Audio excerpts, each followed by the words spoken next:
안녕하세요. 호랭몬 멘토입니다. 이번 영상에서는 한국자산관리공사 캠코 자소서 작성법에 대해서 알려드리도록 할 텐데요.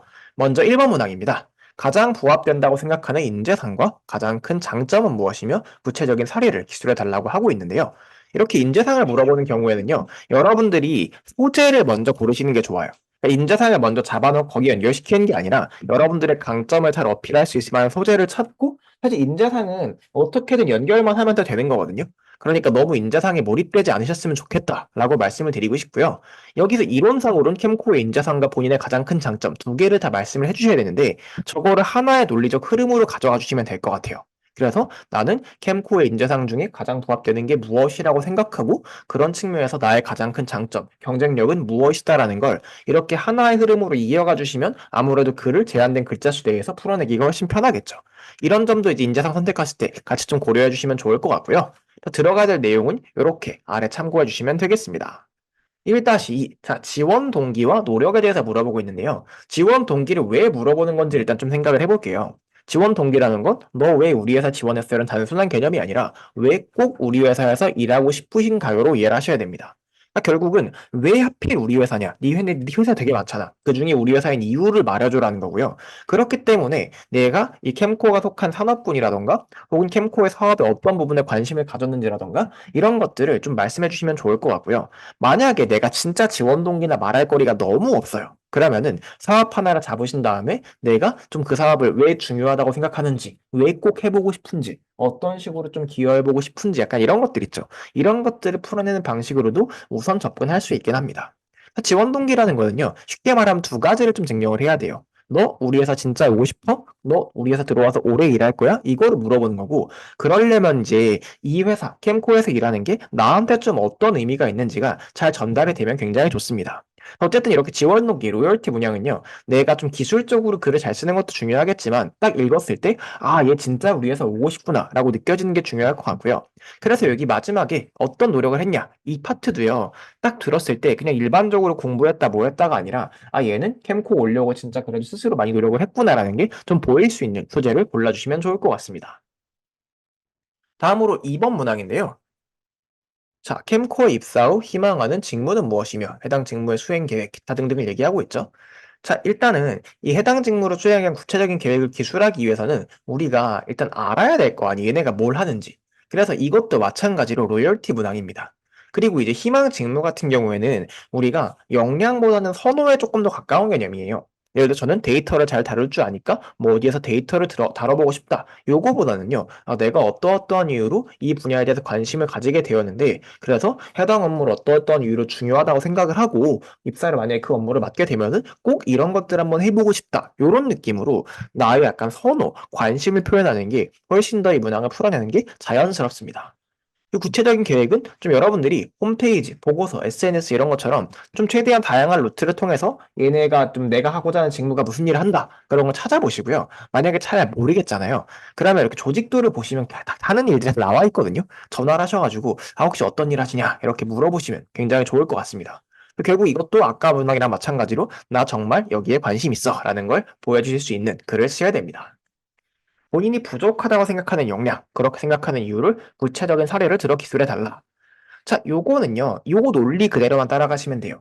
이제 우리가 보통 밑도 끝도 없이 그냥 아무 역량에나 잡아서, 아, 아무튼 부족합니다라고 말하는 경우가 되게 많거든요. 그럼 개연성이 좀 떨어져요. 그래서 내가 희망 직무가 무엇인데, 해당 직무를 수행하기 위해서는 이러이러한 이유로 이러이러한 역량이 필요하다. 아, 이 부족하다, 필요하다네요. 필요하다. 하지만 나는 이러이러한 역량을 가지고 있지 못하기 때문에 좀 가지고 있지 못하다. 내가 이런 걸 느끼게 된 계기, 그쵸? 그렇게 생각한 이유니까, 아, 어떠어떠한 경험을 겪으면서, 아, 이 부분이 부족하고 보완해야겠다는 생각을 하게 되었다. 이게 이유고요. 그다음에 앞으로 좀 구체적으로 이걸 어떻게 보완할 예정이며, 이렇게 만들어진 보완된 역량을 바탕으로 향후에 어떤 식으로 좀 도움을 주고 싶다, 기여해보고 싶다, 이런 식으로 미니 입사 포부까지 조금 잡힐 수 있으면 가장 좋지 않을까 생각을 합니다. 다음으로 3번인데요. 직무와 관련된 경험, 경력 중 본인의 역할을 책임감 있게 어려운 상황 속에서도 책임감 있게 수행해서 성과를 낸 경험 혹은 실패했으나 본인이 배운 점에 대해서 말을 하고 있는데 일단 이건 이유가 되게 중요하겠죠. 여러분들이 지금 어려운 상황에 마주했잖아요. 그럼에도 불구하고 포기하지 않고 끝까지 내 역할을 책임감 있게 이행을 했죠. 근데 내가 왜 그렇게 행동했는지가 안 들어가게 되면은요, 힘이 떨어져요. 아무튼 열심히 했고, 아무튼 잘했고, 아무튼 성공해서 이렇게 말하면 안 된다라는 거야. 그러니까 이유 꼭 잘 말씀해 주시고요. 여기서 실패했던 경험 써도 된다고 했는데, 이게 논리적 흐름이 조금 이상해집니다. 글이 한번 흐름이 좀 뒤틀리게 되거든요. 그래서 여러분들이 어려운 상황 속에서도 정말 열심히 노력해가지고 성공한 경험, 그 다음에 그걸 통해 내가 좀 어떤 걸 배우고 느꼈는지, 이런 식으로 소재를 잡아주시면 좋을 것 같습니다. 그리고 다음으로 4번인데요. 자, 공동의 목표를 달성하는 과정에서 상대방을 설득했던 경험이래요. 그래서 다시 상세한 상황에 대한 내용을 작성해 주시고, 또 이렇게 뭐 상대방의 반응과 결과, 본인의 논리와 방법들이 무엇이었냐라고 얘기를 하고 있잖아요. 여기서 이제 최근 경험 기준이라는 단서가 붙는데요. 이게 가능하면 대학 생활이 아닌 업무적인 소재로 작성해 달라라고 저는 좀 해석을 하고 있어요. 그러니까 이게 아무래도 우리가 조별 과제라든가 이런 이야기 나오면 좀 뻔하잖아, 스토리가. 그래서 그런 거 말고 실제 직무에서 발생할 수 있는 그런 상황에 대해 적어달라, 말해달라라는 것으로 보이고요.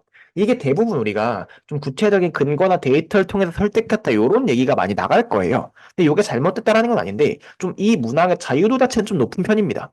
예를 들면 여러분들이 되게 고집이 세고 그런 강한 사람들이 있어요. 근데 우리가 그런 사람들이랑 강대강으로 부딪힐 수 있겠지만 사실은 그냥 필요한 건 따라가 주고 대신에 내가 원하는 거 뭐 한두 개 정도만 관철시키면은 사실 그게 좀 가장 그런 사람들과 같이 좀 가기 편한 그런 방식이거든요.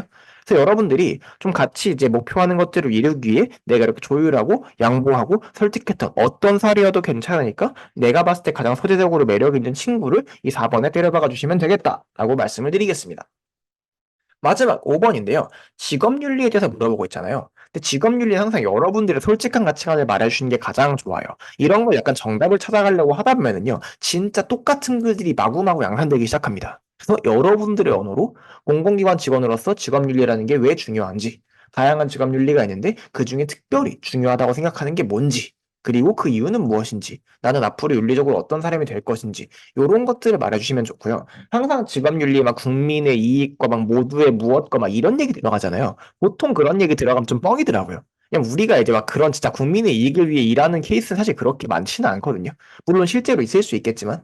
어쨌든 그래서 좀 너무 뻔한 워딩보다는 솔직하게 본인의 생각을 써주실 때 설득력이 올라갈 것 같다. 다음에 본인의 손해나 불편함을 감수하고 조직 또는 공동의 이익을 위해 행동한 경험과 그 결과. 일단 첫 번째 아까랑 마찬가지로 내가 지금 불편함이나 손해를 감수하면서까지 조직 이익을 위해 일하고 있잖아. 그럼 여기 이유가 없을 수가 없어요. 분명히 그렇게 한 이유가 있을 거거든. 그거를 꼭 말을 해주셔야 되고요. 그다음에 이런 문항 같은 경우에는 그냥 이제 무엇을 했다, 어떤 결과가 얻었다라고 끝나면은 약간 조금 약간 아쉬워요. 그래서 마지막에 한 문장 정도, 아, 그래서 내가 이 경험을 통해서 어떤 걸 느꼈다라던가, 혹은 어떤 생각을 했다라던가 이런 식으로 내 생각이 한 문장 정도 들어가주면은 마지막에 여운이 조금 남지 않을까, 이런 생각이 듭니다. 그리고 마지막으로 제가 운영하고 있는 이렇게 오픈 카톡방이 있는데요. 저는 이렇게 외부 면접관이랑 자소서 평가를 둘 다 해봤기 때문에 여러분들한테 좀 취업 준비, 자소서, 면접과 관련된 부분들에 대해서 좀 다양하게 도움을 드릴 수 있는 사람이에요. 여기 들어오시면은 여러분들 궁금하신 거 제가 다 답변해드리고 있으니까 참여 코드 1784 입력하시고 이제 그 링크는 강의 게시글 하단에 있기도 하고 아니면 오픈 카톡방에 검색하시면 제게 나오거든요. 그렇게 들어와 주시면 되겠습니다. 지금까지 멘토 호랭몬이었습니다.